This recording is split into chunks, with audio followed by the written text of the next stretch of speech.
Fuck around, make my 40 pop. Boruto chapter 37 was absolutely insane. Chapter 38 is most likely going to be even better than Boruto chapter 37. Now, of course, on the surface, this chapter is going to be very good, mainly because it's going to be no holds barred. At this point, Jigen is going to be going 100%. And of course, we can expect for Naruto and Sasuke to be doing the same. Now, at this point, of course, one of the biggest things that a lot of the fans do want to see is, of course, my thumbnail. And this also leads to a very entertaining theory that we could possibly see in the next chapter of Boruto. The Susanoo 9 Tails is probably one of the most overpowered abilities in the whole series. We know exactly how strong it is. It took down Momoshiki's Golem in like 2 seconds. It was just that insane. And of course, because of that, the overall consensus is that whenever this thing pops up, it's probably going to take down its foe in about 2 seconds or less. Now, of course, they're not probably going to use this if Jigen doesn't necessarily assume like a large form. For example, if Jigen stays as is and he doesn't necessarily use any summoning jutsus, or he doesn't make himself extremely big, man, because we know he can shrink himself extremely small. But if Jigen just stays as is, the status quo,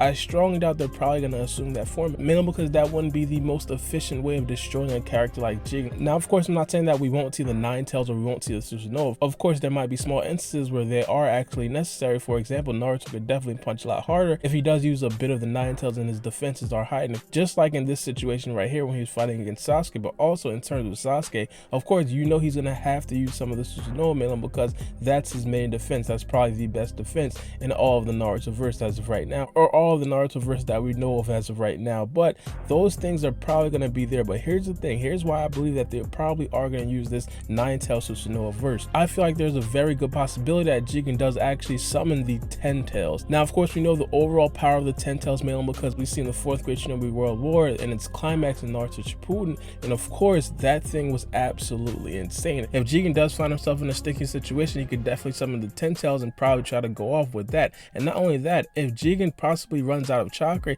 he can also summon the 10 Tails and then try to absorb some chakra from the 10 Tails. One thing that I do want to note, and I think this is very significant in terms of Jigen's battle experience, is the fact that this right here is probably going to be his most difficult battle in a very long time. Now, I don't want to say that this is probably going to be his most difficult battle period, man, because Jigen is pretty much largely unknown. We could probably assume that he fought multiple Otsutsuki members before in the past, but I'm pretty sure as of recently he probably hasn't fighting any foes like Naruto and Sasuke, especially the abilities that they wield in terms of the 9 Tails, which is very scarce, the 9 Tails chakra cloak, and also the Susanoo being a very prominent role in Sasuke's abilities and what he can possibly do. So of course Jigen's going to be caught off guard, especially in his new form, mainly because I'm pretty sure he hasn't necessarily been forced into that form in a very long time, and also because he hasn't been forced to sweat in that form. Now, one thing that I do want to point out, this won't be a walk in the park. Jigen is most likely going to come out swinging on all cylinders, and I highly doubt that Naruto and Sasuke are going to be prepared for it at the very beginning. In the very beginning of the next chapter, I want you guys to expect, don't have this come as a surprise to a lot of you guys, please expect for Naruto and Sasuke to be getting completely washed in like the first 20 pages. Now, I spoke about this in my review. I kind of speculated on the 2nd stage of the Karma Seal and what it could possibly give Jigen. Of course, the regular thing, a heightened speed, extra strength, and probably even more chakra. But of course, one of the biggest things that we did see from the last chapter is Naruto saying that he had an incredible strength. Now, if Jigen had incredible strength in his regular Karma Seal form, he's probably going to have an absurd amount of strength in his 2nd stage Karma Seal form. So one thing that we can expect, or one thing that we can look forward to, is Naruto and Sasuke not being able to deflect or probably defend against the 2nd stage Jigen in regular forms. For example, in the last chapter, you see Naruto and Sasuke defending themselves using their arms and legs. Now we're probably going to have to see Naruto and Sasuke using the Susanoo and also the 9 Tails in short spurts to defend themselves versus Jigen's taijutsu attacks. Now, one thing that I definitely do want to point out is the fact that Naruto is vulnerable to chakra. Naruto is actually vulnerable to ninjutsu, and I'm pretty sure Jigen doesn't necessarily know that, and if he does find it out, he could possibly show us a whole bunch of hacks ninjutsus that he could possibly throw at Naruto. Now, at this stage, in terms of god level fighters, at this stage, everybody has the ability to absorb ninjutsu. Naruto is the only character at this stage that still really can't absorb ninjutsu. When we talk about Momoshiki, when we talk about Jigen, when we talk about Urashiki, even when we talk about Delta, they all have the abilities to absorb ninjutsu. So what we can really assume from this is the fact that Jigen probably thinks that the only way that he could probably attack these two characters is 1, by the rods, and also 2, by taijutsu. Because he doesn't necessarily know that Naruto can't really absorb ninjutsu, it's probably going to be a bonus. But if Jigen does realize that Naruto can't really absorb ninjutsu, it might be a detriment, mainly because characters at this level, they most likely have some very hacks ninjutsus, and of course that would probably be a detriment to a character like Naruto. Now, of course, one thing that I really do want to point out is, of course, Jigen's strategy heading into into the next chapter, man, because this is going to be very important. This doesn't necessarily mean that Jigen is going to be defeating Sasuke and Naruto. Jigen said in the last chapter that Sasuke was going to be the one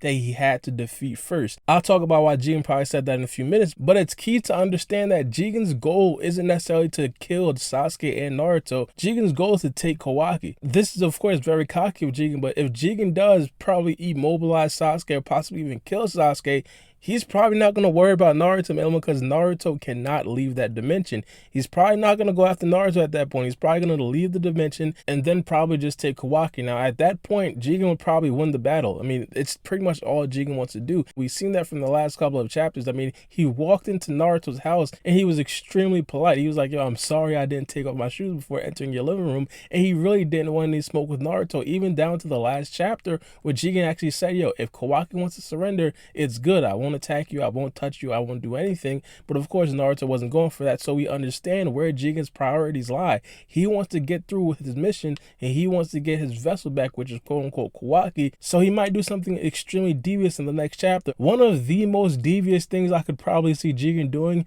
is probably traveling from dimension to dimension, having Sasuke follow him, knowing that Sasuke is probably not going to be able to keep up with his time, space, and jutsu portals, and when Sasuke gets extremely tired, he could just go back to Naruto's house and then take Kawaki like that. It probably wouldn't be any fighting at that point. That's like the most devious thing that I could see Jigen possibly doing. Of course, that would be funny, but it'd still be like a blue balls melon because we didn't get the fight that we deserve, but I'm pretty sure we are going to actually get the fight that we really deserve. Now, as I said earlier, Jigen said his priority was to defeat Sasuke at first. Of course, Naruto is still a very strong character, but it doesn't necessarily mean that he's going to always be priority over a character like Sasuke. Now, I asked on Twitter if you guys thought that this probably meant that Sasuke was going to be overall stronger than Naruto. The majority of you guys said no. That's pretty much what I thought as well, and a lot of you guys had the same notion as me. I mean, just think about it. Sasuke is the actual focal point in the Naruto and Sasuke team. Without Sasuke, Naruto would be left in the dimension. Without Sasuke, Naruto wouldn't know any of Jigen's secrets. Without Sasuke, Naruto wouldn't be able to see where Jigen is, man, because Jigen makes himself extremely small at certain times. So because of Sasuke's ability in terms of his Mangekyo Sharingan and also his Rinnegan, he has different abilities to make him more valuable to the team